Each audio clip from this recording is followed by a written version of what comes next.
आणि हिंदुत्व सोडलं म्हणतायत तुम्ही. मग मी नाही मांडलं, काय करू शकतो निवडणूक आयोग? करोना काळामध्ये जे काय केलं ते निवडणूक आयोगाच्या परवानगीने नाही केलं आम्ही. तुमच्या वचननाम्यामध्ये काही महत्त्वाचे मुद्दे आहेत. अर्थात संयुक्त वचननामा आहे.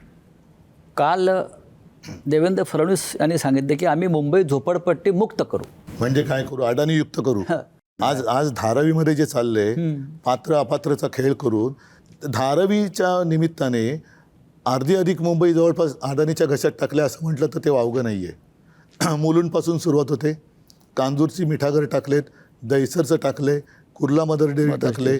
सगळी मुंबई जी आहे ती म्हणजे ही सगळी झोपडपट्टी तिकडे हलवायची आणि धारावीला मोठे टॉवर बांधायचे. मग आपल्याकडे काय राहिलं? नाही, त्या टॉवर बांधल्यानंतर आपल्या राजा एक लक्षात नाही आलं, धारावीच्या बगलेमध्ये बुलेट ट्रेनचं स्टेशन अहमदाबादला जाणार कसं काय? मग राहणारच कोण तिकडे? तेच तर सांगतो ना मी तेच सांगतोय. नाही, हे एवढं दूरदृष्टीने करतायत हे. मग काय झोपडपट्टी मुक्त म्हणजे अडाणी युक्त करतायत. जसं ते काँग्रेस मुक्त करणार होते तसं आता काँग्रेस युक्त भाजपा झाला.